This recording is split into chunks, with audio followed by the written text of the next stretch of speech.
Bonjour and welcome to day 10 of the Paris 2024 Paralympics on Keep the Flame Alive, the podcast for fans of the Olympics and Paralympics. I am your host, Jill Jarrett, coming to you from the Hotel du Podcast, joined as always by my lovely co-host, Alison Brown. Alison, bonjour, comment ça va? Comment ça va? Yes, once again, we have learned I really can sleep anywhere.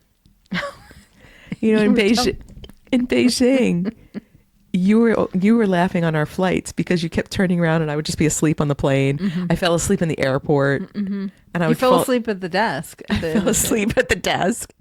So that has continued here in Paris. I have fallen asleep. Keep talking. Okay. Keep talking. It just suddenly went out. Okay. That could mean my headphones cracked out of me. I fell asleep at a press venue. Or at a press tribune, and a very nice volunteer woke me up, so I didn't miss my game. And today I fell asleep in the press room at athletics because they have little couches, but I couldn't put my feet on the couch. But I'm little, so I could make that work. Oh, the fun we have when the games are almost over. It's funny when they decide to put in rules at the and you're like, we're almost out of here. Why do you care? It's like, so they put up, so a lot of reporters and photographers have slept in the press lounge at the Stade de France. I mean, those guys are there all day, every day, long hours. I did hear some snoring the last time I was there. I respect that. So, but they put the signs up this week, I'm assuming, because I've never seen them before. Don't take off your shoes. And no shoes on the furniture. So clearly they were just, it's like when they put the spikes on the benches in the train station to keep the homeless people from sleeping on them. This was kind of their attempt to keep the journalists from sleeping. And let me tell you, journalists find a way, as I did. And I disturbed nobody because there were 5 people in that entire press room today. It's really sad. Come on, people. Come on, media outlets. Support the Paralympics. But also just let us sleep. Yeah, we're tired. That's we're true tired. Too. We have a little bit of follow-up file. Yes, I was very remiss yesterday when I was at Team USA House. I did not note who that host was who was running all the stage programs. And it was Alana Nichols, who is a 6-time Paralympic medalist.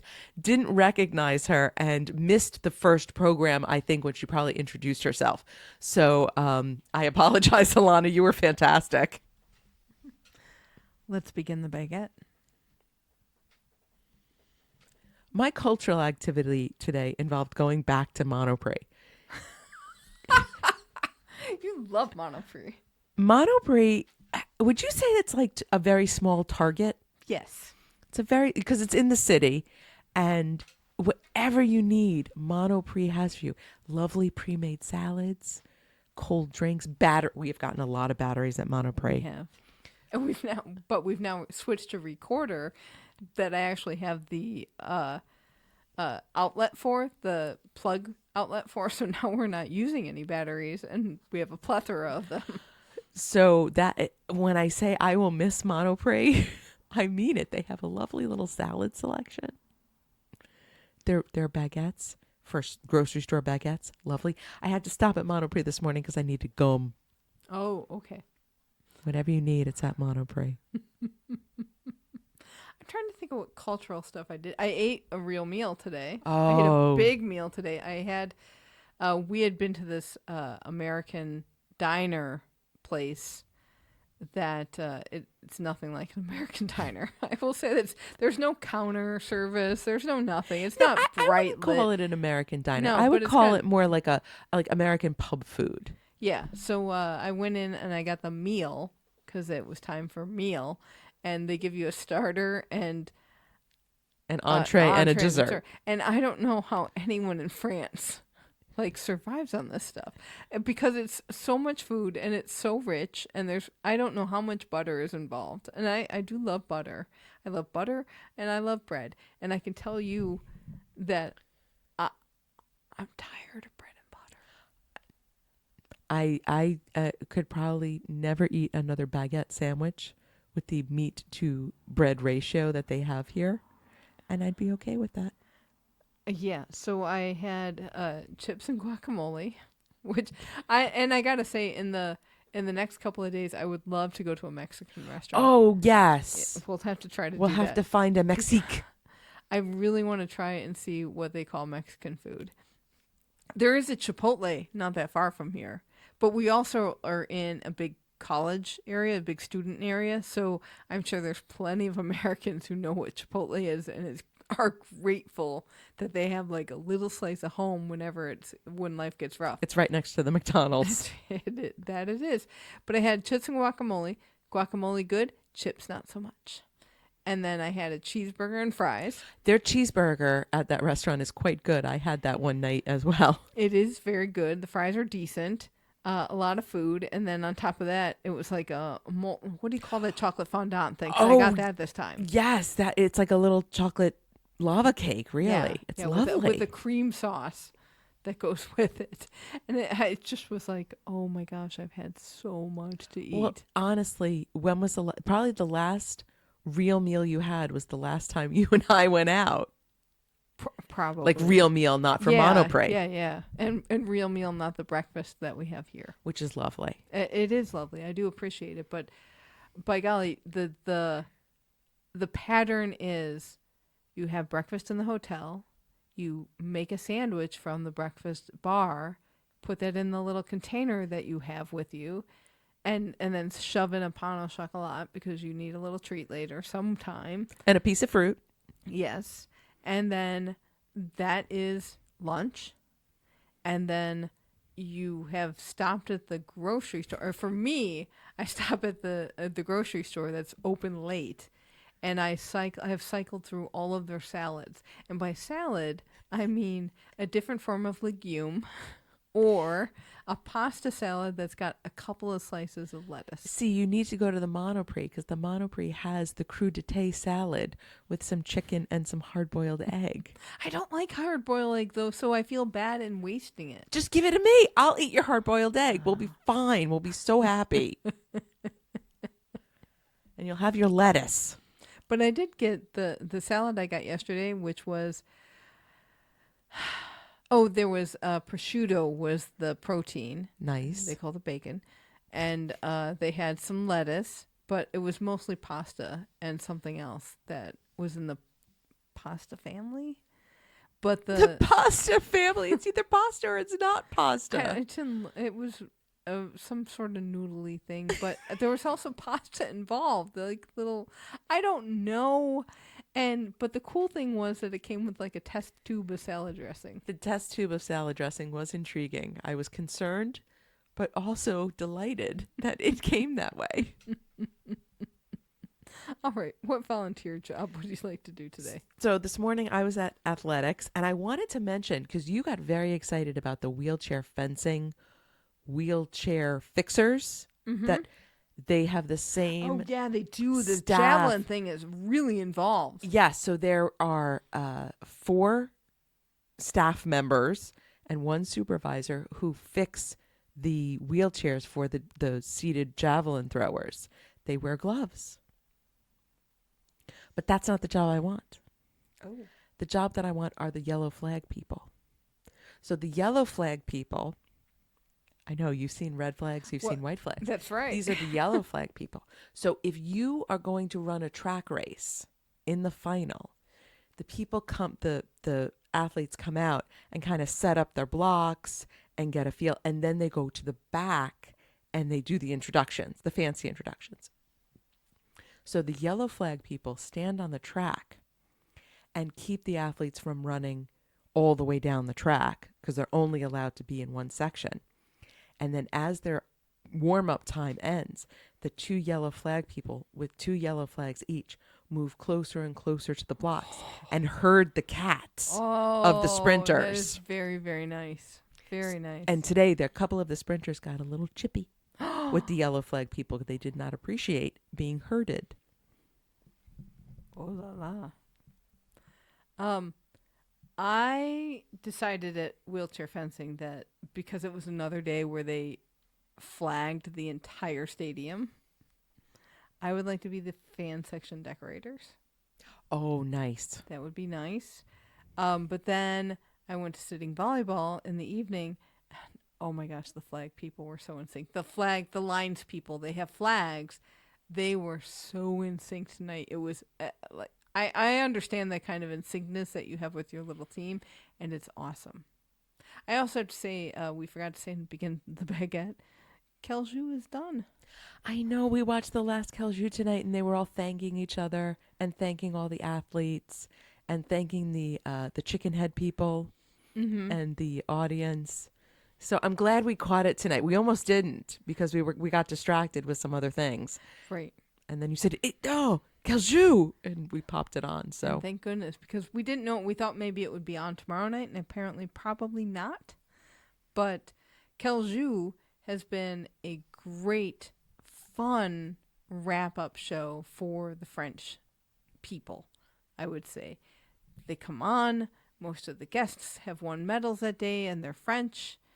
And they talk, and they have like real conversations. You can tell, like, we can't understand what they're saying, but they're having real conversations. we're catching a little bit as we go along. Mm-hmm. And they watch some of their event or their medal ceremony, and they can kind of expound on what that was like. And it's really a lot of fun. LA 28, please do this. And we've discovered it's Leah and Laurent are the Right. hosts. I know, even though I want to call Leah Caroline Mano, because I do like Carol. I think Carolyn, I mean, we didn't get to see this games, but Carolyn Mano has really come into her own as a host. And I really enjoy her work. But I would love Kelju in LA. And we could call it La Games. It's okay. Or Lala Games. Mm-hmm. You get it'd be cheap to produce. It is a cheap show. It's a small space, a little bit of There's like audience. 75 people in the audience. Yes, with the chicken heads. Chicken heads are cheap. I don't think they pay. Well, no, they must pay for them because they're Because there every night. They're there every night. I don't think that many people in France have chicken heads. Wait, have you not seen the French fans? No, the French fans have the chicken hats. Those are very demure. The chicken heads that are on Kelju are a whole other terrifying, nightmarish level of chicken head. But it has been fun to catch that most nights here while we're in the Hotel du Podcast. When we didn't even know this existed during the Olympics because we were just kind of screwed with being able to podcast in the hotel and having to podcast at the main press center. But that was it was a different vibe. I will say that. But, France too, thank you for putting that together because we have so enjoyed it. All right, you know what else we enjoy? Daily results or money? I enjoy money. I enjoy daily results, but I really enjoy money. I forgot where we were in the show. I really enjoy money because it takes a lot of stress off of us, to be quite honest. We are an independent podcast. We have that means we're independently financed. And so coming to you from Paris is just a dream that we had at the beginning when we first put this show together. Really, I didn't know if we'd get off the couch. Honestly, I never thought we'd be here. Right. So being able to be here and bring you a different perspective on the games and an unfiltered version of what it is like to be in Paris has been really great, and we hope you have enjoyed our coverage. However, it does cost money to be here, to be quite honest. And we got to figure out where to get that money. And if you appreciate what we have done for you and your listening enjoyment and the community that has been built around this podcast, please consider giving back if you can. We suggest maybe a $20.24 donation because it's 2024. You can find a number of ways to support us at flamelivepod.com/support. And if you want to be an ongoing patron, there's patreon.com/flamealivepod. And thank you to everyone who has supported us so far. It really means a lot, and it's going to keep us going for a little while, but hopefully we can keep our flame alive longer. So thank you to all of you. Results. We did not know this until Kelju showed us. This is a killer of a result. Blind football. So the men's bronze medal match was Colombia and Brazil. Brazil beat Colombia 1-0. Then the gold medal match comes in. And I'm not surprised that Brazil won because they are like the defending gold medalists for a few games. They're a powerhouse in this sport. So for them to not be in the final is a huge deal. The final is France and Argentina. And I know we gave the result yesterday that this was going to be the final, but it did not sink into my brain that it was going to be France and Argentina. And Argentina has been in the final for also several games and always been runner-up. So there was a tie. Did you we didn't see this until you didn't see any of this. I did not see any of this. I was looking at results. Yes. And I was actually looking at the game because it was in progress when I checked in, and it was 1-1 at halftime. And it was 1-1 at the end of regulation, which means we got another shootout. Who came out on top? France. To, I'm sure, the delight of the home crowd. Well, we have walked by the Eiffel Tower Stadium when things have been going on and we are outside. Mm-hmm. And it is that and the Grand Palais are the two stadiums where you know something is happening inside. Can you imagine the quiet please went out the window for this? For sure. Amazing. And France at home in front of the Eiffel Tower wins the gold medal in blind football. So Argentina takes home the silver and bronze goes to Brazil. I'm excited. I'm excited for the future of blind football. It was a great tournament. It was a lot of tight matches. Nobody was getting blown out. Mm-hmm. It was good play. Mm-hmm. And that's what you want to see because then that gets people interested in the sport, gets kids playing the sport, gives kids the opportunity to say, oh, I have a visual impairment. I can still play football. Yeah, and I hope that happens for France and nearby European nations.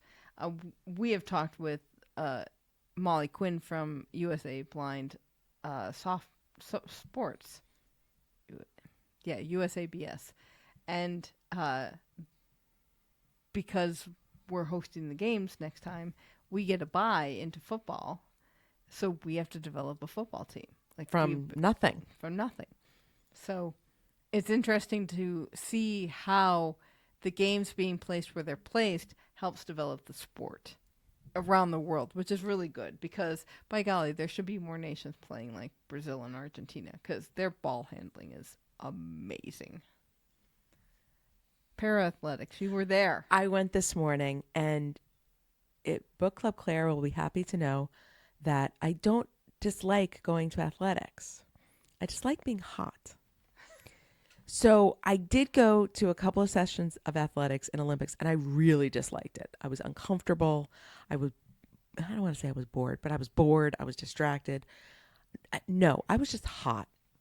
Today it was a weird weather day, but it was mostly cloud covered and mostly comfortable and cool. I had the best time.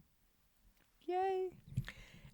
Funny thing that happened though, there's a lot of events still, a lot of medal ceremonies. They are really just bringing people out for these medal ceremonies. So Karen Bass, the mayor of LA, makes sense. She's in town for the handover again. She does a medal ceremony. But then they start having all these people from the Paris 2024 organizing committee, like the head of communications and like the chief of innovation. Like this was a perk in their contract that they got to do this, or they had nobody left who hadn't done medal ceremonies. So they were just parading random folk to give out the medals. It was also, it seemed to be family day at Stade de France. So I took the train and I was on the train with so many families and little kids that were so incredibly excited to go. So the school groups were not there today because it's the weekend, replaced by families who tried to do the Mexican wave. Tried? Wait, how could you live in France and not know how to do the Mexican wave? Here is the problem with the Mexican wave. It did fine on the lower tier. It did fine on the very top tier. But the tier where the press box was, because the Mexican wave would get halfway around the stadium And then it would get to the press box and the Mexican wave would die in the press box. And then they would try to do it again and it would die in the press box again. So the poor middle tier of the stadium did not get to enjoy a full-blown Mexican wave. And it was our fault. Oh. And I apologize to the people who were there today. A lot of field events, and I feel stupid because I didn't notice this. The field is, they mark the landing area, but the lines that they mark change. So yesterday when I was at Javelin, 30 meters was marked. Mm-hmm. And today for a different class, a more disabled class of women's Javelin, 16 and 18 meters were marked because that's what were the expected ranges. So if you look at the field, probably on TV, you can't see that it's different. But know that those ranges are constantly being remarked depending on what class and what thing is being thrown. I just thought that was interesting that just because I've seen two throw days right in a row. Right. The field changes per class. And speaking of throws, let's get into some results. All right. So women's javelin, F54. This is a seeded class. Gold goes to Nukran Kurbanova from Uzbekistan with a world record. Silver to Flora Ogwunwa from Nigeria. And bronze to Alem Salehi of Iran. This next one, shot put F40. I saw this class. These poor women, they were the last throwing event to come out and start in the morning session. It had started to rain, so they're throwing in the rain. And then because they're the last event going, they kept getting interrupted by medal ceremonies. So they keep throwing until it's the anthem, and then they got to stop. So it was a very choppy event. Oh, yeah. For me, it didn't matter. I'm watching the results on the screen. I can see it. But for those athletes, you do a throw, and your normal patter is very thrown off because you hear that music, time for the victory ceremony. Right. Except for I think they're used to it. I actually don't know if they're used to it because I would think in a smaller event, you certainly don't have this many events. You don't have this many medal ceremonies. And it's probably not that big of a deal. Medal ceremony is 2 minutes. Doesn't interrupt competition in the same way as this. So I would think that this would be quite disruptive. But they still managed to get a Paralympic record.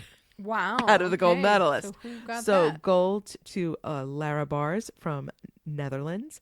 Silver to Renata Slowinska from Poland. And bronze to Rajat Jabali from Tunisia.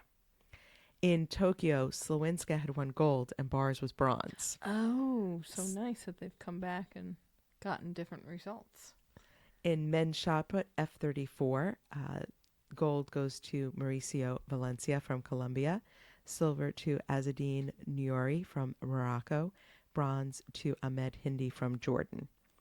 Then we got we just got people throwing things all over the place. Short answer. Men's shot put F33.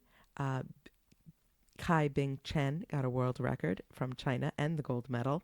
Denny Cherney from Croatia got a personal best in silver. And Zachariah Derem from Morocco won bronze. In the men's shot put F63, Faisal Saror from Kuwait won gold. Aled Davies from Great Britain won silver. And Tom Habscheid from Luxembourg won bronze. I think that's the first time we've said that. I think so too. Nice. Men's javelin. I watched a little of this, but this wasn't in my session. This was later, but I had it on. The F41, this is short stature. Navdeep from India won gold. Sun Pengjian from China won silver. And Nuk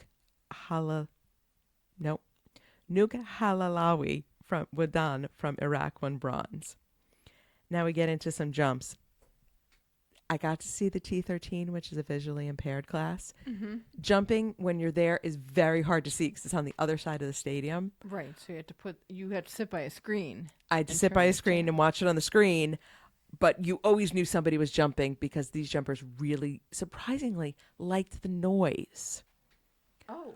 which given Like the crowd noise. the because crowd there's a lot of, noise, like, clap for me. right, they absolutely encourage that, which surprised me a little bit because I would think that there would be more auditory cues for them because they're visually impaired, but apparently not. The auditory cue is, yay, everybody's here cheering for me.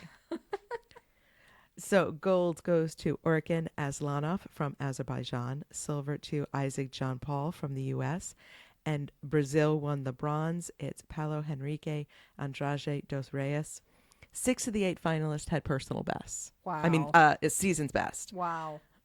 But the best moment was Isaac John Paul jamming out to the Azerbaijani anthem.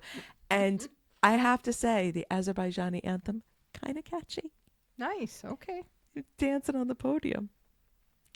In men's long jump T20, this is an intellectual impairment class. Medved Ayakushev from Neutral Paralympic Athletes won gold. Abdul Latif Ramli from, what's MAS? Malaysia. Malaysia, thank you, won silver. And John Sebastian Obande Asprella from Colombia won bronze. This I saw, so I'm going to do this, and I'm going to give you back the track. The men's 100 T36. This is a low to moderate impairment in all 4 limbs. Gold went to James Turner of Australia. He got the Paralympic record. He also holds the world record. Ooh. So he came up from, like, he came back as much as you can do in 100 meters. But it was a fun race to watch. And Alexis Sebastian Chavez from Argentina won silver, and Yang Yifei from China won bronze. We're going to have a few races in the men's 200. First is T35, which is a moderate leg impairment. Gold to Ihor Tsvetiov from Ukraine. Silver to Dmitry Saprundov from Neutral Paralympic Athletes. And bronze to Artem Kalashyan from Neutral Paralympic Athletes. I did notice the green tracksuits that you mentioned that the NPAs are wearing, and how you do not even think of Russia or Belarus when you look at that green. No, the green really helps with that because I thought they were going to be in white and black, but this was probably the easier thing to do because I bet it's not that far off from a volunteer uniform. In the men's 200 meter T37 class, one side impairment, gold goes to Andre Vodivin from Neutral Athletes, silver to Ricardo Gomez de Mendoza from Brazil, and bronze to Christian Gabriel Luiz de Costa from Brazil with a personal best. And then in the T64 class, which is a one leg amputation below the knee, gold to Sherman Isidro Giti from Costa Rica with a Paralympic record. We talked about him before. He medaled in Tokyo. Okay, welcome back, Sherman. Gold or silver to Lev Vlot from Netherlands, and do we have a bronze to Muput Mamelo from sorry. No, hold on.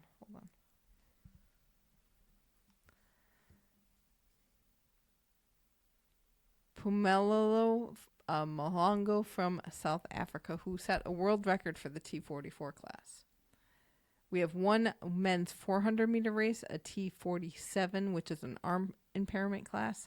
Gold to Ayamani El Hadawi from Morocco, silver to Ayoub Sadni from Morocco, and bronze to Tomas Ruan de Moras from Brazil. And then we have a wheelchair class for the men's 800, gold to Austin Smeek from Canada, silver to Chaiwat Ratana from Thailand, and bronze to Reed McCracken from Australia. Men's 1500 meter T38 class, which is a lower body impairment, gold to Amin Allah Tisawi from Tunisia, silver to Nate Rake from Canada, and bronze to Reese Langdon from Australia. For the women, we had a 100-meter T63 class, which is one leg amputation above the knee. Gold to Martina Caironi from Italy. Silver to Karisma Evi Tirani from Indonesia with a world record for the T42 class because it's combined. And then bronze to Nidhi Kama Oko from Great Britain for the T42 class. And in the women's 200-meter, we have 3 races. We have a visually impaired class for the T11. Gold to Jerusa Gaber dos Santos from Brazil with guide Gabriel Aparecido dos Santos Garcia, Paralympic record for them. China's Liu Chuqing and guide Cheng Shenming won the silver. And then Laha Ishitile and Sem Shimandi from Namibia won the bronze. Then we have a slightly less constricted vision for the T12 class in the 200-meter. Gold goes to Omaro Durand Elias from Cuba with guide Uniel Quindalan Vargas. Silver to Alejandro Paulo Perez Lopez from Venezuela with no guide. And then bronze to Simran from Indonesia with guide Abhay Singh. India. And then in the women's 200-meter T47 class, which is an arm impairment class, gold to Anna Grimaldi from New Zealand. Go Silver Ferns. Silver to Brittany Mason from USA. Go Cleveland. And then I think that's her second silver. It's definitely her second medal. Second medal in Paris and 5th in her career. So she got 3 in Tokyo. And then bronze in this went to Sasarwan Intachot from Thailand. In the women's 400-meter, we have 2 classes here. We have a visually impaired class, the T13. Gold to Ryan Suarez da Silva from Brazil with a world record. Silver to Lamia Valieva from Azerbaijan. And bronze to Carolina Duarte from Portugal. Suarez da Silva smashed a world record that's been there since 1995. Which is, we always talk about how quickly the Olympic athletic records fall. Paralympic athletic records, because there's been so much advancement, and we're going to talk about that in a later race, in a lot of these races. Mm-hmm. So to have a record that old is wild. And also in this race was Nantenen Keita from France. So, of course, the French crowd went wild. But we've seen her everywhere. She's been on a ton of posters and a lot of things to advertise it. She ended up 5th in this race. Again, the French crowd didn't care. They love her no matter where she finished. In the women's 400-meter T38, which is a lower trunk and legs, or one side or all body, low impairment, gold goes to Karen Tatiana Palomeque Moreno from Colombia with a world record. Silver to Luca Eckler from Hungary, and bronze to Lindy Ave from Germany. And then finally in the women's 800-meter T34 wheelchair class, gold to Hannah Cockcroft from Great Britain. Silver to Kari Agdenien from Great Britain. And bronze to Ava Houston from USA. This is a 3-peat for Hannah Cockcroft. It is her 9th Paralympic gold. She's been at this since 2012. But here's what I was saying before about how much these races have improved. So her winning time in Rio was 2 minutes, 0.62. Last year, she set a new world record, 1 minute, 44.43. Whoa. So if you think percentage-wise and just straight seconds, how quickly that this class and this race has improved in its speed. And that she's been able to clearly drive the bus, but also to stay relevant in a class that is evolving very quickly. Very nice. Moving over to para canoe, all paddlers have disabilities in their legs and trunk, so the lower the number on the class, the greater the impairment. This is also another one that doesn't have world or Paralympic records because the courses can be different, so they just use Paralympic Games best when they want to track this stuff.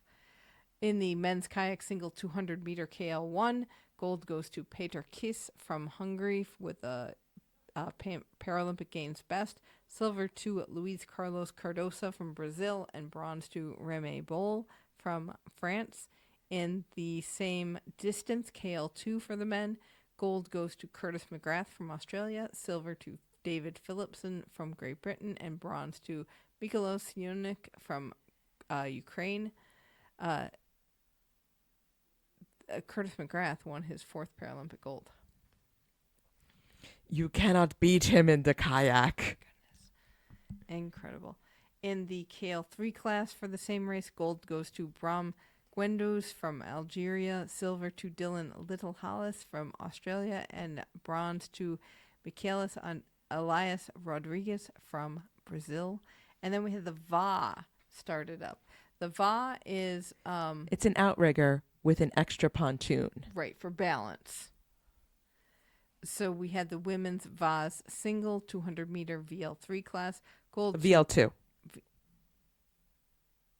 Oh, excuse sorry. me. No, I'm getting ahead of you. No, I was behind. I was way ahead, and we have to go back to the VL2. Gold goes to Emma Wiggs from Great Britain, silver to Brianna Hennessy from Canada, and bronze to Susan Seipel from Australia. So Emma Wigg is a repeat gold. She won in Rio. She also has won kayak singles. She's going to compete that tomorrow. She's 44. Love it. She played sitting volleyball in 2012. Amazing. And then switched to the water. Because that's what you do. You just keep winning gold medals. In the women's VA single 200-meter VL3 class, gold to Charlotte Henshaw from Great Britain with a Games best record. Silver to Hope Gordon from Great Britain, and bronze to Zhang Young Wan from China. Road cycling, we had some more cycling. Dame Sarah Story. So in her interviews yesterday after she finished her events, would not retire, has not ruled out coming back for LA. She'll be 50. I love it.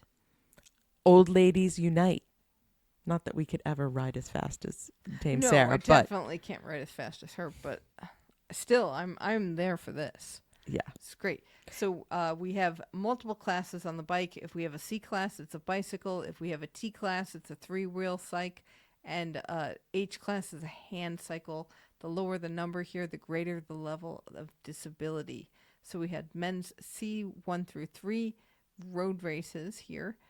Gold goes to Great Britain's Finley Graham. Silver to Thomas Perrotin Darté from France. And Alexandre Lutte from France wins bronze. So it was a good night in Kelju. I do love Alexander Lutte. I got to see him in person, and I love his floppy hair. But I also think, number one, he's a really excellent cyclist, and he's that kind of athlete that's very charming and able to project through the camera, kind of like an Oksana Masters. In that's what we know it brings people to the table, and it's a charismatic athlete, and I think this kid is very helpful for the French Paralympics. In this women's C1 through 3 road race, gold to Sugura Keiko from Japan, silver to Florina Rigling from Switzerland, and bronze to Clara Brown from the USA. My cousin. That's right.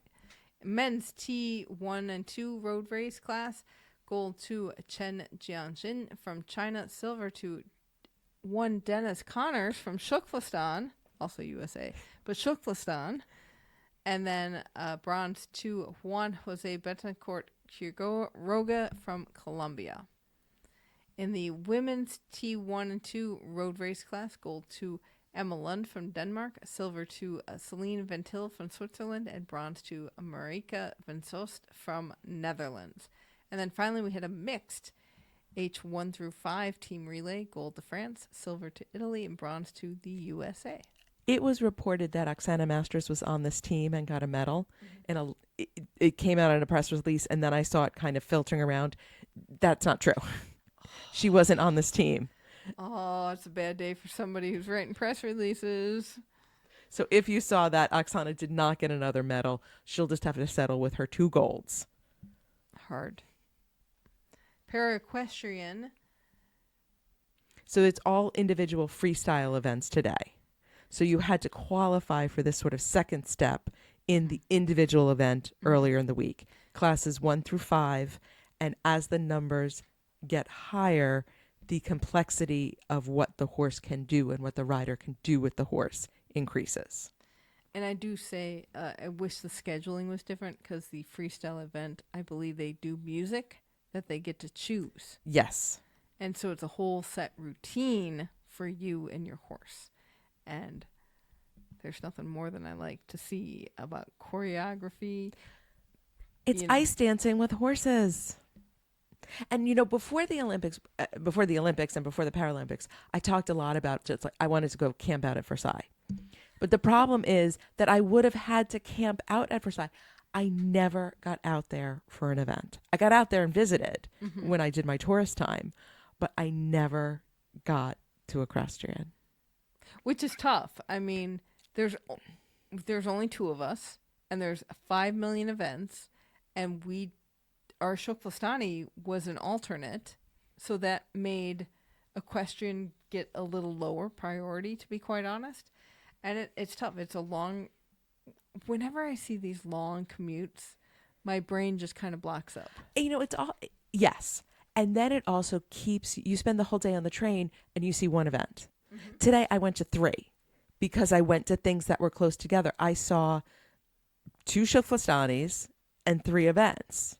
One of which was para athletics, which means I saw 427 events. Where if I had gone out to Equestrian, that would have been the day. So there's what can we bring you? What can we not bring you? My own selfish reasons for wanting to see Equestrian, but none of our people are there. Right. So it's tough. The struggle is real. The scheduling issues do come up. So we had the individual freestyle event in grade 1. Gold goes to Richard Sinkus from Latvia on King of the Dance. Silver to Sarah Morganti from Italy on Maribel. And bronze to Marie Adurward Ockhurst from Great Britain on Athena Lindeberg. In the grade 2 class, gold to Fiona Howard from the U.S. on Diamond Dunes. Silver to Georgia Wilson from Great Britain on Sakura. And bronze to Heide Marie Dressing from Germany on Dulup. And then in grade 3, gold goes to Rebecca Hart from the U.S. on Florentina. Silver to Rix Vandenhorst on Royal Fong. And bronze to Natasha Baker on Dawn Chorus. And they are from Great Britain. So Rebecca Hart and Fiona Howard from the U.S. have each won 3 gold medals here in Paris. It's Hart's 5th Paralympic medal. And I think it is her 3rd Paralympics, may even be 4th for Rebecca Hart. She's been doing this a long time. She only had a team bronze from Tokyo. And then she gets this new horse, and everything just came together for her this season. We'll take it. I'm not arguing. And in the grade 4 class, gold goes to Demi Herkens from Netherlands on Douala, which is a double gold in Paris for Harkins. Silver to Annalena Niehuis from Germany on Quimbaya 6. And bronze to Kate Shoemaker on Vian. She is from the USA.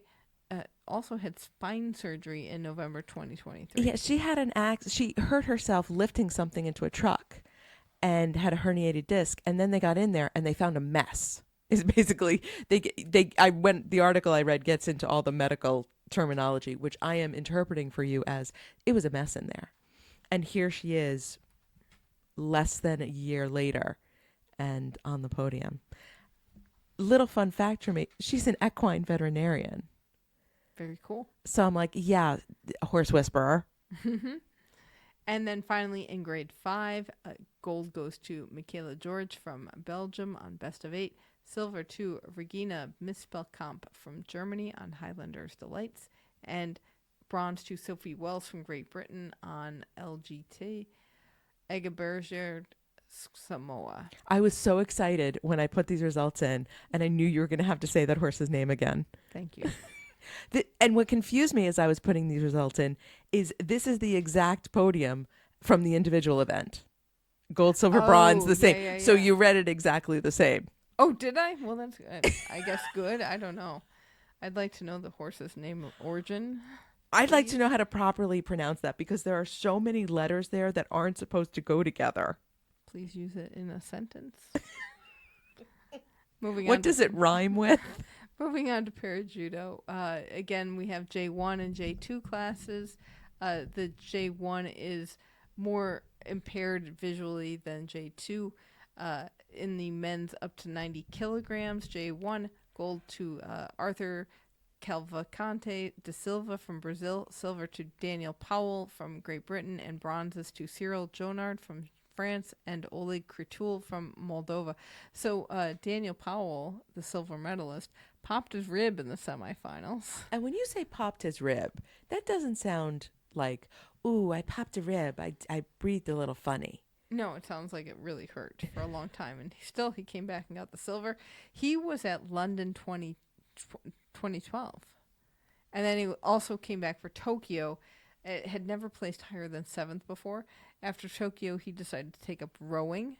And then Judo changed its class system, so they expanded and were able to divide pretty much total blindness out separate from with some visual abilities. So he decided to go back to Judo, and this is what happened. Worked out for him. I know, and now he's maybe slightly better than Dad, who won bronze medals in Judo at Seoul 1988 and Atlanta 1996. See, but Dad still has 2 medals. I know, because so Daniel's going to have to stick around. Yeah, people I read said, well, Daniel did better because he got a silver to bronzes, but then he got 2 bronzes. How does it? I don't know. In the up to 90 kilogram J2 class, gold to Alexander Nasarenko from Ukraine, silver to Elios Lachumania from France, and bronzes to Davrkhan Karamatov from Uzbekistan and Marcelo Adrano de Azevedo Casanova from Brazil. Can you have the name Casanova in France? I know people do, apparently. In France or Italy? Well, I guess Italy. I don't know. My brain is bad right now. But you're concerned? But he's Brazilian, so you know he's probably very handsome. It's true. In the men's 90 plus kilograms J1 class, gold goes to Vians Silva de Araujo from Brazil, silver to Ian Basak from Moldova, and bronzes to France's Jason Grandi and Ilham Zakiev from Azerbaijan. And in the J2 class for the same weight, gold to Ibrahim Bolokbazi from Turkey, silver to Revaz Chikodze from Georgia, and bronzes to Zerkamajra Shukabekov from Kazakhstan and Christopher Skelly from Great Britain. In the women, we have the over 70 kilograms for J1 and J2 for the J1 class. Gold to Anastasia Harniak from Ukraine, silver to Erica Zuaga from Brazil, and bronze to Nazan Akin Guenes from Turkey and Cristela Garcia from USA. For the J2, gold goes to Rebecca de Souza Silva from Brazil, silver to Shelia Hernandez Estupinian from Cuba, and China's Wang Hongyu and Zarina Raifova from Kazakhstan both won bronze. Para Powerlifting, which you went to. Yes, so I was in the afternoon session, in the evening session. In the afternoon session, there was the women's up to 73 kilogram. Gold to Brazil's Mariana D'Andre, silver to Ruza Kuzieva from Uzbekistan, and bronze to Sybil Cam from Turkey. And the men's up to 88 kilogram, the gold goes to Yan Pan from China. Oh, both these gold medalists, by the way, got Paralympic records. I'm going to say that a lot. Silver to Mohamed El Elfat from Egypt, and bronze to Yuri Babinets from Ukraine. I get to the afternoon session because our Louise Sugden was lifting. There's a really strange thing that goes on at the very beginning of each round, not round because there are 3 rounds, but each session, they choose the officials that are going to be on the mat. Oh, really? Like draw them out of a hat? Yes. But they did it with like baseball cards on the screen and they spin around. So I don't know if that's actually like something is choosing, but who is on the mat is, or who's on the podium, I don't actually know the proper terminology, is random. So I think you can't have an athlete. So it's pulled from the pool of officials that are there. You can't have an athlete from your country in the competition. And then as long as that's met, it's random. And which position you get is random. It seems like that can't possibly be true. But I love it. But I do like that because then I'm sure this has to do with you can't fix anything. Right. And you should know every position well enough to do it at this level. And so you would have men and women officiating opposite gender events. You had, we had a woman spotter today who was killer. She was amazing. Thighs for days? Thighs for days. I mean, the men who were spotting looked as you thought they would look. She wasn't, and then you looked at her and you realized she was. She was great. This was a wild thing. So, Bosi Omoleo is the 2-time defending gold medalist from Rio and Tokyo. She's from Nigeria. But Han Meiyu from China is the world record holder going into this. First round, Omoleo says, I'm setting this weight ridiculously high. She breaks the Paralympic record. Nice. Yeah. Han follows, breaks it again, raises the bar. Second round, Amaleo tries to match Han, but she fails. And Han says, ha ha, and raises the weight again. The third round was full of scratches, and unfortunately that also included Louise. She made 2 successful lifts that looked beautiful, and she kept changing what weight she was going to lift. She was going to start at 124. She ended up starting at 130. So I think there was a lot of calculus going on. All of the women were changing what they were doing, I think because of what Han was doing. And they realized, okay, we're really competing for bronze because Omalayu and Han are going for each other with these crazy weights. You got to do big enough to beat everybody else, but small enough that you don't scratch. Yeah. And I think Louise was playing a little calculus and ended up missing her third lift. But she looked great. She was the oldest competitor in the competition. What? Ended up 5th and looking fantastic doing it. Nice. So in the third round, Omalayu fails again. Han has secured the gold then before she lifts. So she's like, what the heck? Let's raise it again and break the world record now. So she ended up breaking her own world record. So gold went to Han Meiyu from China with a world record, silver to Amalayo Bosi from Nigeria, and bronze to Sefa Hassan from Egypt. Then I got to stick around for the men's up to 97 kilogram final.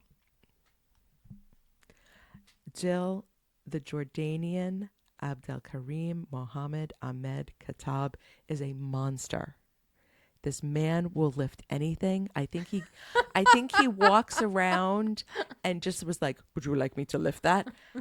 And picks people up. I'm not going to bury the lead. He broke the world record by a crazy amount. He won the gold on like the first lift. And when he was done, he then picked up his coach and swung him around. It was insane.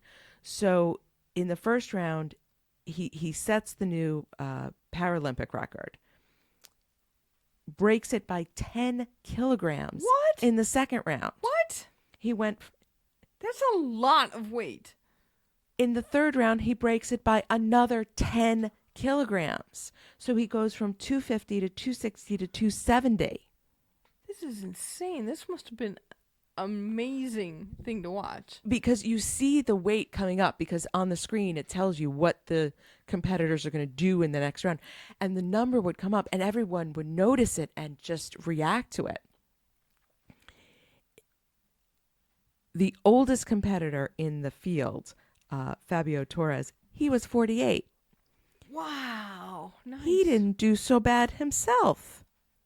He ended up with Jesus. the bronze.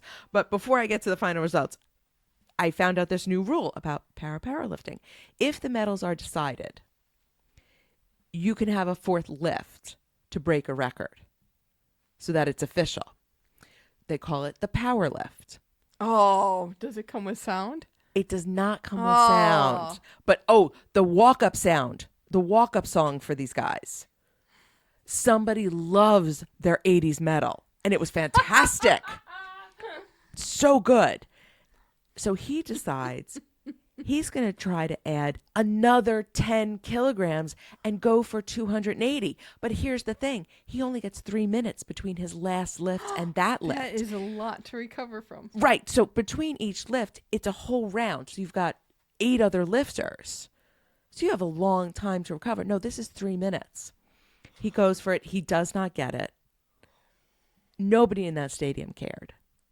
Everyone was just ecstatic that we had seen multiple records, and Ruth from Olympopod is a huge weightlifting fan, and she always laughed at me because I was like, weightlifting, not a fan. Because Do you get it? I get it, because it's the purity of me versus the weight, and I think I can work with this because we don't have the history of doping that we do in Olympic weightlifting. So I don't feel like next week Katab is going to get disqualified. It felt like these guys are lifting and it's real and it's amazing to see. Nice. I'm going tomorrow. You're going to enjoy it. So final results on that set is gold to Jordan's Abdelkarim Mohamed Ahmed Katab with an insane world record. Silver to Yi Zhejiang from China, and bronze to the very old Colombian man, Fabio Torres. How old is he? 48. Pretty good.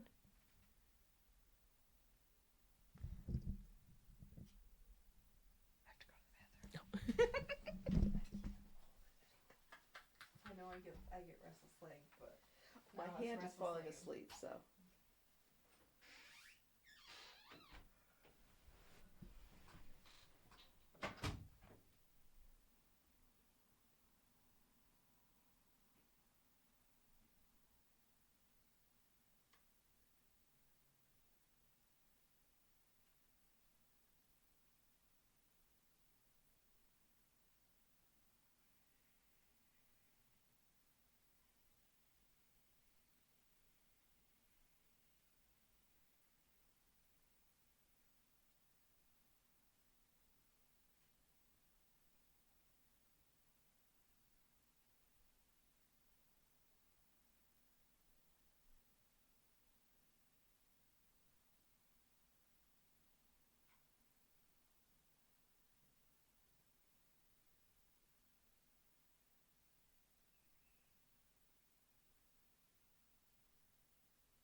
So we got para swimming next, but you have a very funny note on this show sheet.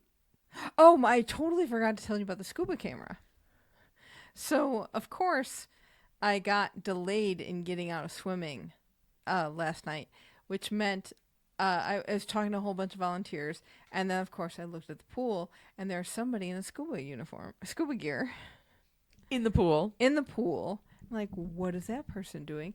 Well, they go down and they work with the cameras that are on the bottom of the pool to adjust them or fix them. Clean them? Yeah, clean. I don't.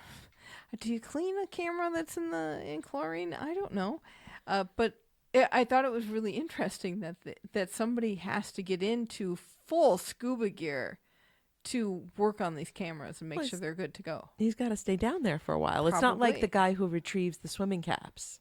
That's just the guy. No, there's a guy in a bathing suit. I have not seen enough para swimming.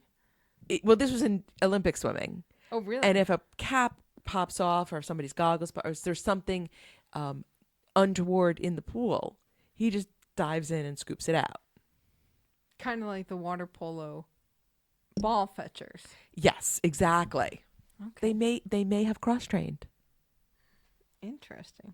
First, we start with 200 meter individual medley. This is the SM10 class, which is a high level of mobility and coordination. Gold for the men goes to Stefano Raimondi from Italy. Silver to Carl Pierce from Australia, and bronze to Ihor Nimchenko from Ukraine. Stefano Raimondi has gotten 6 medals in Paris. We felt like we said his name a lot, so yeah, we definitely did. For the women, gold goes to Zhang Men from China, silver to Bianca Pop from Hungary, and bronze to Lisa Kruger from Netherlands.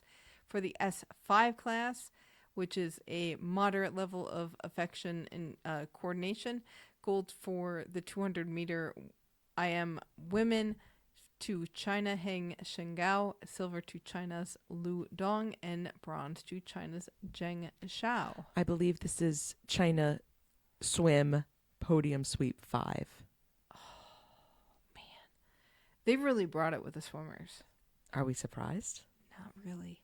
S4 class for the men's 50 meter backstroke, gold goes to Roman Zhanov from neutral athletes, silver to Angel de Jesus Camacho Ramirez from Mexico, and bronze to Ernst Petracek from Czechia. For the women, gold goes to Alexandros Tomatopoulos from Greece, silver to Gina Butcher from Germany, and bronze to Lydia Vieira de Cruz from Brazil. For the S6 class, are bodies of many types, including short stature and absence of limbs. 100 meter backstroke. For the men, gold goes to China's Yang Hong, silver to China's Wang Jinggan, and bronze to Dino Sinovic from Croatia. For the women, gold goes to China Jiang Yuyan with a world record, silver to Ellie Marks from the U.S., and bronze to Shelby Newkirk from Canada.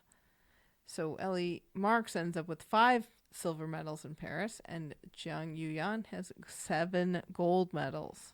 That's a lot of racing. Because they do, unlike Olympic swimmers, these racers do tend to do more distances and more strokes.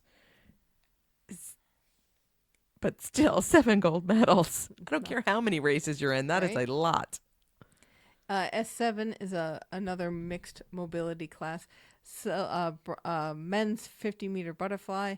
Gold goes to Andrei Trusov from Ukraine. Silver to Carlos Daniel Serrano Zarate from Colombia, another name we recognize from Tokyo. And bronze to neutral athlete Igor Rofsinin. And in the women, same distance, gold to Danielle Doris from Canada, silver to Mallory Wegman from USA, and bronze to Giulia Terzi from Italy. Our Mackenzie Cohen was in this race as well. She placed 13th overall and did not advance into the final round. Men's 100 meter butterfly S8 class, similar to the S7. Gold goes to Alberto Amodeo from Italy, silver to Wu Hong Liang from China, and bronze to Yang Guanlong from China. I wonder if for LA they're just going, we need to sweep the podium and everything. But the Italians, my goodness. Just like in the Olympics, the Italian swim program has made it's kind of come to, it feels like it's come to fruition. There was some progress in Tokyo, but this has been no joke for the Italians. Women's 100-meter butterfly SM8 class. Gold goes to Jessica Long from the U.S. So she's defended her gold medal from Tokyo. She also has won gold in Beijing 2008 and London 2012. This was a race that was not guaranteed for her to win. Alice Ty from Great Britain was leading for most of the race, faded at the end. Last 10 meters, Long surged to take the wind. Victoria Ishtulova from Neutral Paralympic Athletes sneaks in there for the silver, and Alice Ty gets the bronze. Though she has had a very nice games She has as well. nice games. Now Jessica Long has a total of 31 Paralympic medals. She is the second most decorated American Paralympian in history. The top Paralympian in terms of the number of medals is Trisha Zorn, who is also a swimmer, 55 medals, 41 gold. She was around a long time, Trisha Zorn. She was. And Jessica Long has said she wants to continue on to LA 2028 and then retire there, have a home games. I'm sure we're going to be seeing a lot of American athletes wanting to do those LA games. I mean, who wouldn't? Right. And then we're going to see a turnover, which will be interesting. Mm-hmm. Definitely. We have a couple of visually impaired class races, different levels of field of view restriction. For the S12 men's 100-meter butterfly, gold goes to Stefan Clegg from Great Britain, silver to Dimitri Saleh from Neutral Athletes, bronze to Rahman Saleh from Azerbaijan. For the women, gold goes to Daria Lukyanenko from Neutral Athletes, who got a world record. Silver to Lisette Brunsma from Netherlands, and bronze to Zheng Xiaotong from China. Then we have, finally, the S3 class, which is a leg and trunk disability. Men's 200-meter freestyle. Gold goes to Umut Unlu from Turkey. Silver to Denis Ostapenko from Ukraine. And bronze to Serhii Palomaruchuk from Ukraine. And then we have the mixed 4x100-meter freestyle 34 points relay to close out the session. Gold to Italy with a world record, silver to Australia with an oceanic record, and bronze to USA with an American record. Para table tennis. I wanted to mention this. I came across this article today, following up with Eden Seidenfeld. His double partner, Tal Leibovitz, was his dad's doubles partner. Wait, in what? Atlanta. Wait, what? So Leibovitz and Seidenfeld have been a combination before. It makes you wonder, like, say, hey, Dad, are you going to come out of retirement from LA? Like, seriously. And so Ian, when Tal and Mitchell Seidenfeld played together, Ian had been born already. So he grew up with Tal, and now he's his doubles partner. That's amazing. The smallness of the Seidenfeld table tennis universe. The Seidenfeld sphere of influence. It's true. It's kind of all these pieces come together in a very interesting way. So we have men's singles classes for a number, or men's singles results for a number of classes. For class 4, gold goes to Korea's Kim Yu-gung, silver to Thailand's Wang Chai-Chawut, and bronzes to Isao Okungule from Nigeria, and bronze to Kim Jung-gil from Korea. For class 8, it's Victor Didkut from Ukraine gets the gold. Silver goes to Zhao Shui from China, and bronzes to Maxim Nikolenko from Ukraine, and Pisit Vangpopat Tanasiri from Thailand.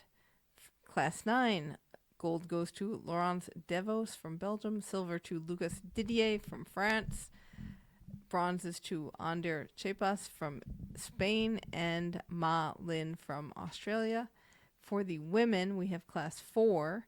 Gold goes to Sandra Mikolashenk from Germany. Silver to Borislava Peric Rankovic from Serbia, and bronzes to two Chinese, Gu Zhangdan and Zhao Ying for the Class 6.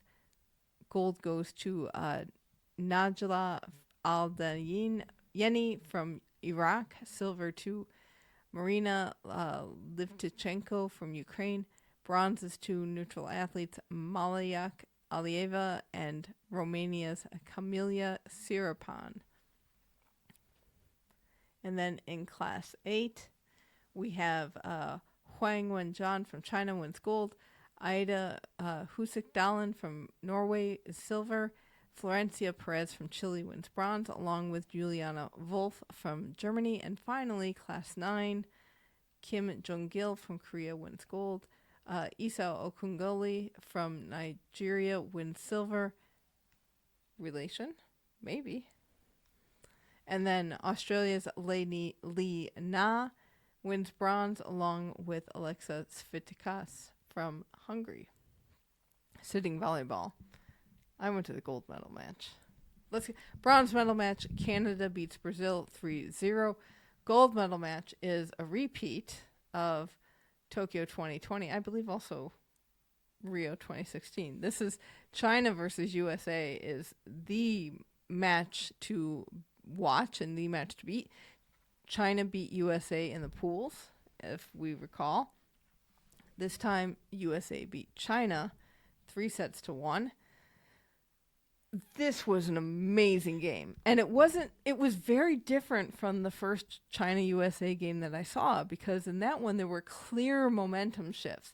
This was, the other team would get the few points, but we'll come back. No big deal. Steady.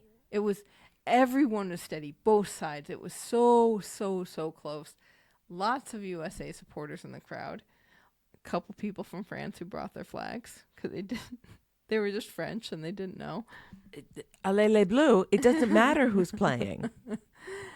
Some Chinese in the crowd as well, but it was full, fun crowd, always there for the monster blocks.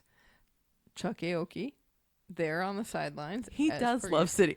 When I spoke to him, he really enjoyed himself. So I have no doubt that if given a choice. I'm not sure his dancing abilities are super stellar. We'll work on that. But because he didn't seem to be quite on time with the music, but that's okay. He was having a blast up there. That was so much fun to watch him as well. Scores for each set: 25-21, 23-25, 25-20, 25-22. So good.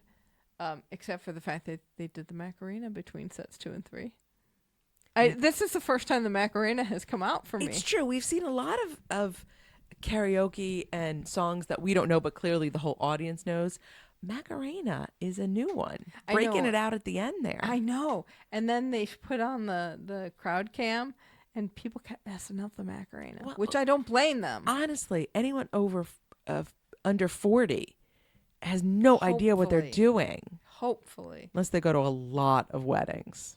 Do they do it at weddings anymore? I haven't been to a wedding in a while. I know, me neither. We had post-match karaoke while we were waiting for the medal ceremony. They sang All Champs-Élysées. They sang a Edith Piaf song. We sang Call Me Maybe. Volunteers did a lap of the court. We had a few other French songs. It was very, very fun. Very touching medal ceremony. Andrew Parsons was there. He picked a good one. Gave our Laura Webster a hug. So when I talked to Laura Webster in the mix zone, I'm like, you got a hug from Andrew Parsons. And then she gave me a hug. So I am like 1 degree separated from an Andrew Parsons hug at this point. I don't like you anymore. You got pictures with Chuck Aoki. Come on. My 2 goals, Chuck Aoki and getting a hug from Andrew Parsons. Though he did wink at me. Remember? He did wink at me. So I'm going to live on that for a couple years. So yes, gold to USA, silver to China, bronze to Canada. What a great match. It was so good. And you know what the other thing I loved was the coaches used the timeouts so strategically. Interesting. Because one team would get behind by a few points. Nobody was ever really, really far behind. but you'd see hey, we're getting a few points behind. Let's stop the clock and regroup. And then that team would come back a little bit. It was really, really good. I'm sad that sitting volleyball also does not have a stronghold in the United States and that we won't see it very much over the next 4 years. Well, we will. We'll try. We'll try. We'll just definitely find the try. feed and record it and just live off of that. All right, we have wheelchair basketball, women's playoff 7th and 8th places. Japan beat Spain 72-55. For the 5th and 6th places, Great Britain beat Germany 48-39.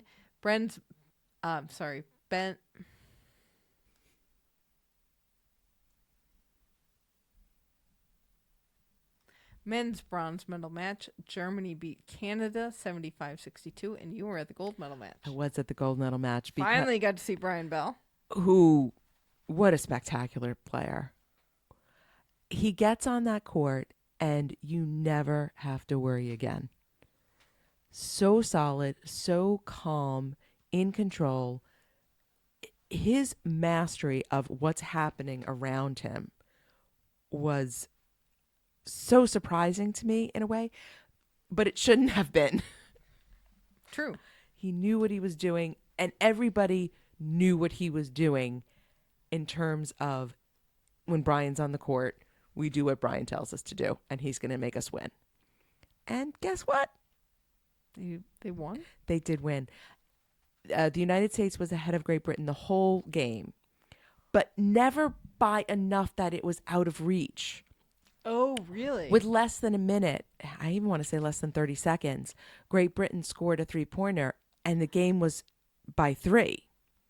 And that's not hard to make up in 30 seconds. You get a 3-point shot and you're Right. good. But then they fouled Brian. Oh. Only sunk one of them, but that's all you need because then it's 4 points. It's a 2-score game and you're good.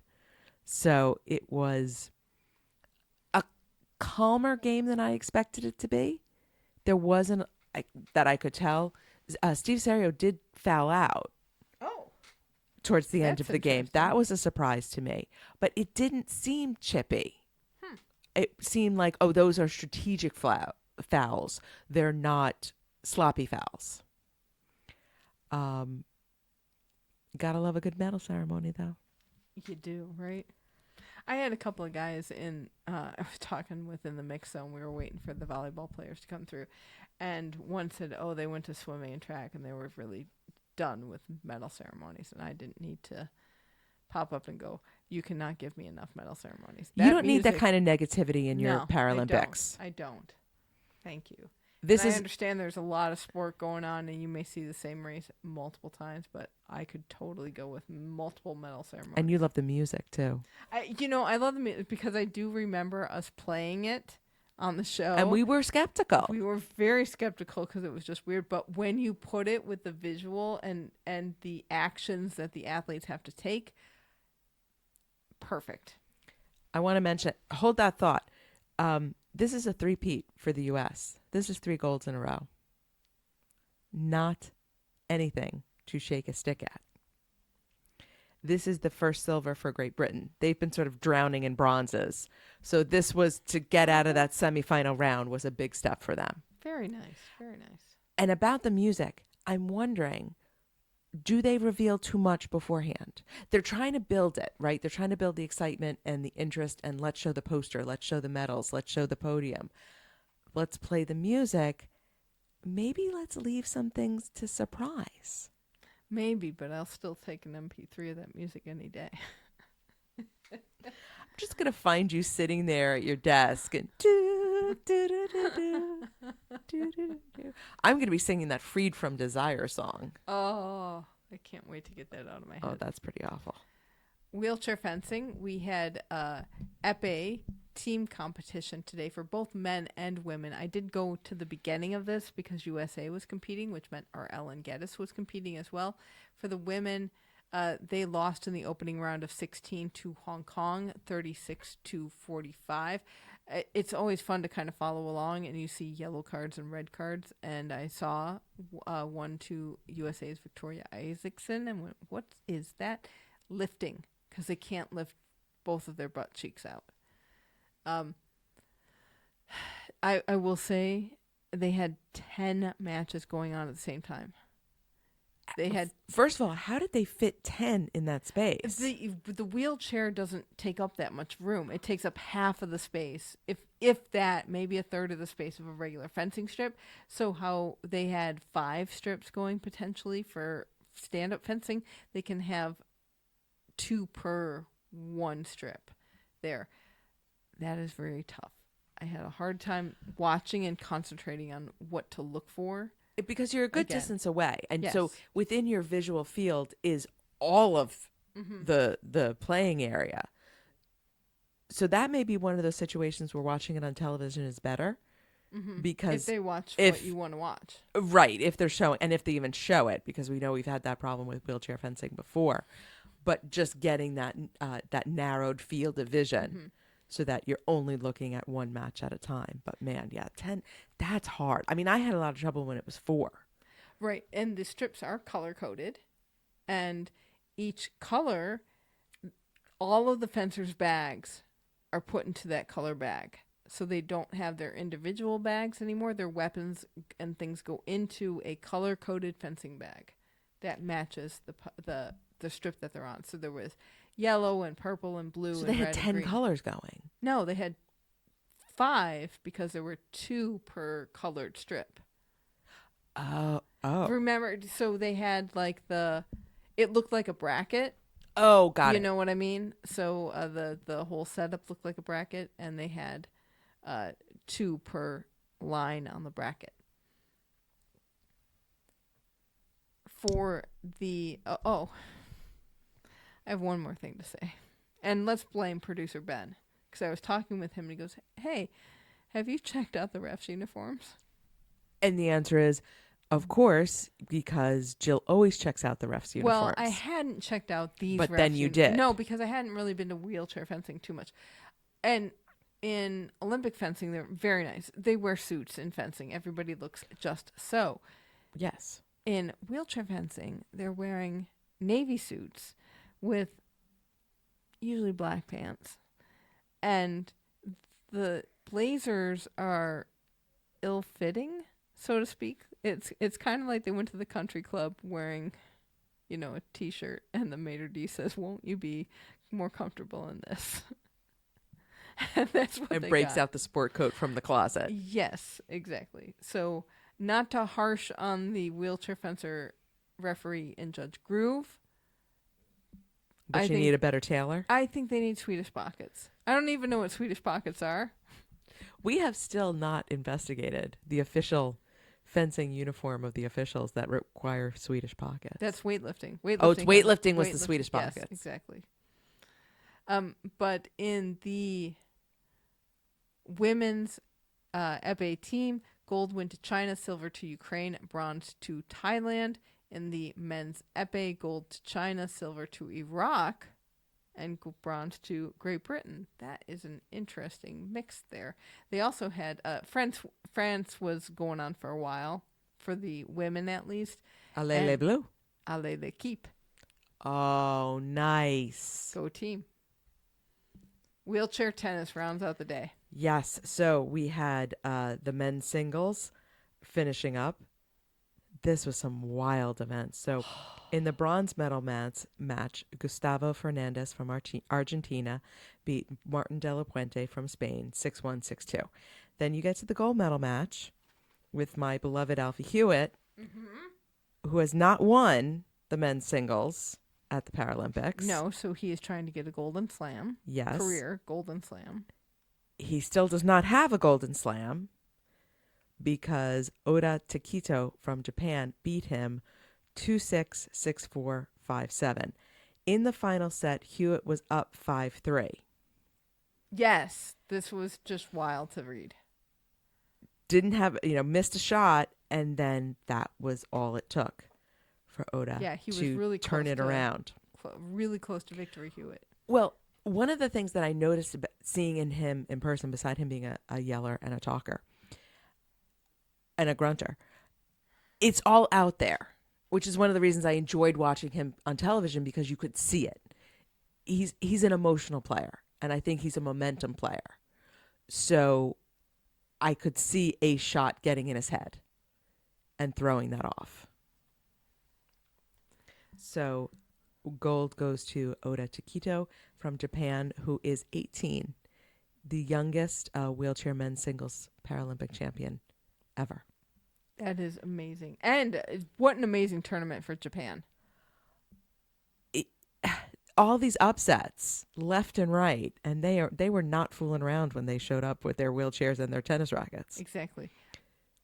Silver to Alfie Hewitt from Great Britain, and bronze to Gustavo Fernandez from Argentina. And one follow-up from the women's Kamiji Yui double championship. She's a 4-time Paralympian, the first Japanese player to win singles and doubles in any category at the same Paralympics. Who had the streak? Dutch. They've had it since Barcelona 92. That's how strong the Dutch team is. But boy, Japan has really been coming up in this sport. So it's great to see that the talent level is expanding globally. And you know, actually, I don't know if Waldo is expanding globally, but well, maybe if listener Cindy has been, hitting the treats for him, that is possible, but I don't think so, because Waldo is a very friendly cat, but also can be very timid. Not a fan of rain, whether there is thunder or lightning involved at all. There is hiding involved. And since we talked yesterday that Waldo disappeared for 89 days, if Waldo hides during the rain, I bet Cindy gets a little nervous. I bet so. And a very special thank you to listener Cindy for sharing Waldo with TKFLASTAN and for supporting the Kickstarter campaign that got us to Paris. How was our medal count doing? It was a nice day. Mm-hmm. And I did count both golds for Kaleo and Lori. So we have 14 golds, 6 silvers, and 3 bronze. It puts us at 21 and a half on the medal country medal table between Iran and Switzerland. Very nice. And we one more day of the games, and we still have TKFLASTANis competing. We do. We have 2 coming up. So Daniel Romanchuk races in the men's marathon, and Bobby Body lifts in the men's up to 107 kilogram class of Para Powerlifting, which I plan to be at. I'm so excited to see some Para Powerlifting because nobody could see it in Tokyo. You are going to love it. I'm excited. Surprise! Here are your officials. Well, that is going to do it for this episode. Special thank you to our researcher, Elizabeth Emery. And if you want to get in touch with us, you can find us on X, YouTube, and Instagram at FlameAlivePod. Send us an email at flamealivepod@gmail.com. Call or text us at 208-352-6348. That's 208-FLAME-IT. Chat with us and other fans on our Facebook group, Keep the Flame Alive Podcast. And to get our special daily Games Time newsletter, sign up at our website, flamealivepod.com.